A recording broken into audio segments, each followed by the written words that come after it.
going on, Jerome's beautiful Thursday. Birds are chirping and stuff, and it's time for another Vikings news dump. So I didn't double check my math, but Asian. I think we're 53 days away from the Vikings versus the Bears on Monday Night Football. Dun, dun, dun, dun. I don't know how we do it. You know, the off season, where during the regular season, you just get into a rhythm, right? Thursday night football, college football on Saturdays, then eventually Wednesday, Maction during the week, Tuesday, Wednesday, Thursday. It's going to be great. But college football Saturday, NFL all day Sunday. Sylvie, proof of life. What up? Monday Night Football. I don't know how we do the off season. No one cares about baseball. Yeah. Anyways, but Mick Tingelhoff, HOF, Hall of Famer. It's one of the greatest centers of all time. Also, Joe Cap behind him. Good times. Beating on the greasy, grimy Green Bay Packers. Whooping that ass. That's right. Also, something that's right. I feel right. But Unreal Co. putting together J.J. McCarthy, Adam Jerome, Ezekiel Thielen. Second off season in a row. Getting some throwing action in. Also, Jordan Addison little cameo. It's great. C.J. Ham was also in the mix. But I wonder what they talk about. All right. And, you know, Thielen's talk about J.J. McCarthy a lot. They threw together last off season. They golfed together down in Mexico. Harrison Smith was there too. And I don't know about stuff and things stuff. Thielen, come home. Carolina has the youth movement on. They got Xavier Leggett. They got Tet. I mean, they're just going to cut you, man. Just come home. That's all. But I feel like J.J. McCarthy is just going to be that guy. It's going to be good, man. Also, speaking of Addison, so I don't know what's going on. All right, so basically, his trial was supposed to be on Tuesday. They have a pretrial hearing on Thursday. So, I don't know. Tiny Joe Nelson. Jordan Addison is now due back in court at 10:30 a.m. Central Time Thursday. So, let's beep, pop, up, boop, boop. 8:30 a.m. Pacific Time. Thought judges start late. This suggests that there may have been unresolved matters to address before the jury trial can officially begin. The court calendar says Thursday's appearance is a pretrial hearing. So, will there be a plea? Will charges be dropped? Will this go to jury selection and voir dire? I don't know. Will this extend into the regular season as long as possible? I don't know, man. Either way, get this wrapped up and learn from it and go from there. Yeah. Also, people never learn. People just don't. So every year, ESPN does anonymous executives, coaches, and scouts, and some genius out there, we talked about this yesterday, ranked Justin Jefferson as the number 4 receiver in the NFL. Now, I get number 2. Sure. I mean, Jamar Chase won the Triple Crown last year because the bum-ass Bengals who did not make the playoffs, always in catch-up mode, it's like, oh, throw, because all the stats count the same. Sure. Also, T. Higgins is a bad dude. Now, I love Jordan Addison, but T. Higgins is that dude, man. So you can't double and triple Jamar Chase as much as you want to. I get it. It's okay. But saying that Jefferson is the 4th best receiver in the NFL, I don't know what this person gets out of it. Obviously, it's intellectually dishonest, right, on its face. Number 2, this is an anonymous poll. So you'll see this with baseball voters a lot. Into the Hall of Fame, like a player who should be unanimous Hall of Famer was like, well, Babe Ruth was not very unanimous, and then they won't vote for. So some people let Ken Griffey Jr. off their Hall of Fame ballot, right? And then it'll come out later. Here's why I did not vote for Ken Griffey Jr. to be on the Hall of Fame first ballot. So they're basically just trying to make a brand for themselves. You gain nothing here. So either it's a stupid or a liar situation. So either you were very stupid, and the fact that you became an NFL executive coach or scout is just, yeah. Or you're a liar. You're just straight up lying, right? Because honestly, if I'm an owner, I want to know, do one of my coaches or one of my scouts or executives, actually, I feel like coaches can be biased. That's fine.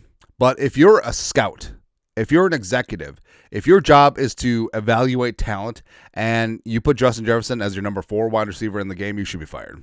Like if you're the Lions VP of player personnel and you said that Justin Jefferson is a worse wide receiver than Amon St. Brown and Jameson Williams, you should be fired. Jameson Williams got votes. Just ridiculous. Also, so J.J. McCarthy, that one preseason game against the Raiders. We'll always have that. We'll always have that. All right. So the question is JJ going to play this preseason? The Vikings have 3 preseason games coming up: Texans, Patriots, and someone else. I don't know. I can't read my calendar from here. But the question is McCarthy going to play a preseason? All right. Purple Persuasion. Answering fan questions. It's of Alec Lewis's opinion, no intel, that quarterback JJ McCarthy will get some preseason snaps. I would expect some preseason snaps. You're making up for lost time. Well, we had one preseason game. Do you think McCarthy should play preseason? So I would say he'll probably get some snaps. I mean, hell, Mahomes still gets some preseason snaps. It's not a big deal. But I will say that O'Connell generally doesn't have quarterback one take preseason snaps. He does come from the McVay tree, and McVay plays none of his starters preseason, even when it was 4 games. But just getting into rhythm with a first-time starting quarterback, I feel like it would be okay. Under the caveat of you have to play your first team offensive line. Now, with or without Darisaw, that's fine. But left to right, Justin School at left tackle, Donovan Jackson, Ryan Kelly, Will Fries, if he's up to it, and then Brian O'Neill. If Fries or Kelly doesn't go, you're not putting McCarthy out there. No, you're not putting McCarthy out there with Blake Randall or Jurgens at this point. You ain't doing that. No. So, I mean, Jefferson obviously doesn't need preseason. Hockenson, Addison don't need preseason. So, but he can go out there with a wide receiver 2s and 3s. But offensive line, no. Got to have your best offensive line. Got to have your best pass protector back there too. Aaron Jones probably doesn't need preseason snaps either. So, I don't know. It's a bit of a quagmire, But if you're going to do it, do it. With the best protecting him. That's it. Also, so all I see here, Blake Cashman outside. How about that? Ron Johnson, Gophers legend. I just see 2 Gophers luminaries just talking ball. It's good stuff. Vikes fan page. Blake Cashman, when asked about JJ McCarthy, we have all the confidence in the world with number 9 back there. Number 9. And also, this feels like legit. Where it's not like the 2009 Jets were just like, we believe in Mark Sanchez. We're good to go. Bart Scott can't wait. He's like, hey, Mark Sanchez, this is the year. No. But when McCarthy, he's got the attitude. He's got the arm. He's got weapons, got protection, right? Everything's come up Millhouse for JJ McCarthy. So I think that the belief is legit. I think it absolutely is. But we're going to see very soon. That's going to be nice. It's going to be nice. Also nice is Coy Parrish from small town Minnesota, up near Duluth. Elko. Yeah, Elko is like South Metro. Esco, Minnesota, came in, just blew the doors off the roof. True freshman, 5 picks, second team All-American, first team All-Big Ten, all that good stuff. And Coy, of course, growing up here in the great state of Minnesota, KSTP Sports, Coy Parrish says he dreamed of playing for the Vikings growing up, but college wasn't part of the plan. I would skip through college if I could and gone straight to the Vikings. Baroo. So him and Harrison Smith looking at each other like Bruce Willis and Joseph Gordon-Levitt from Looper. Also, so Coy is a sophomore, so he's probably like 19, 20 years old. The fact that he was 4 when Bert Favre threw across his body down in the Superdome, threw that pick, makes you feel old. Also, it's kind of good because he probably doesn't register that as a core memory. Do you remember anything before you were 5 years old? It's rare. All right, so he doesn't even have to live with that. It's great. It's kind of like me, where it's like, see, I was 4 when the Darren Nelson drop. Well, should have been a better route by the receiver, but the drop, was it Darryl Green broke that up in Washington? Tommy Kramer and stuff? NFC title game? Yeah, is what it is. But bring on Coy. Bring him on, man, because Harrison will be retired by then. We got to wait 2 years. He's a true sophomore. That'll be good. Plus, I love that he didn't take NIL money and cut and run on the Gophers. No, he's staying true. Also, he's probably getting paid a lot. That's all. Also, so I want to send this to Freezing Cold Takes because I love and respect me some Sam Darnold, except for when the Vikings play him. I hope we beat his ass down. Red had redemption. Nope. Ginger snapped, but within the framework of the rules. Anyways, but Seattle Seahawks offseason, the additions: Sam Darnold, Didn't do much with your offensive line outside of and Gray Zabel. Cooper Kupp, who, Washington kid, Yakima, I think, or Krakama. Pride of Eastern Washington, go Eagles. The only time we'll say go Eagles. MVS, Marquez Valdez Scantling. And then the leftovers of Marcus Lawrence. I mean, those are the big moves. I feel like this is going to be like one of those, did not quite work out. Yeah. Although MVS, I will say this. I forget which Super Bowl it was. Might have been against the 49ers. Oh, probably was against the 49ers. Maybe the Eagles, the first Eagles one.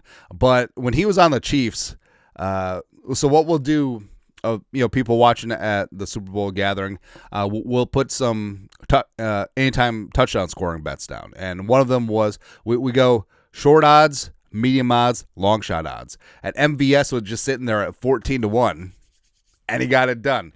Oh my God. It's kind of nice. Also nice. Jumping Jared Allen HOF Hall of Fame, which, by the way, why are the Chargers? No, I get the Chargers. Chargers playing in the Hall of Fame, that's great. Antonio Gates and all that stuff. But why are the Chargers playing the Lions in the Hall of Fame game? Lions have no one being inducted. Oh, but we want to see the Lions. You're going to see the Lions backups.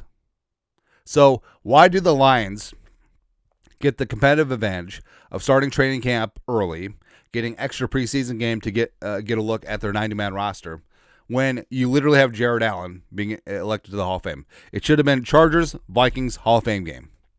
That's it, man. But Jared Allen looked good. Surfing behind a boat.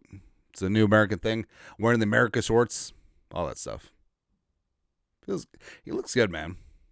Looks like he's enjoying life. All right, so props to Jared Allen. Also, John Randall, this is great. NFL Legacy. Congrats to John Randall, the 2025 Walter Camp Man of the Year, honoring his tremendous accomplishments on the field and in the community. And you do see this a lot. Like, John Randall is all over the place. He's doing camps. He's doing community events. You see him every Friday, Purple Friday, probably someone with golfing, talking some smack about the Packers as he's wanted to do. But it's great. I feel like he definitely took the page from Jim Marshall, where Jim Marshall, after his extensive career, stayed in the Twin Cities, was very involved with the team and the community and organization. That's what John Randall's doing. Learn from the best, and he is the best. So it's fantastic there. So big shout out to 9-3. Let's go, man. Anyways, that's it. That's it. Vikings news dump on this beautiful, glorious Thursday. You guys are the best. You know what to do. Skol, production value.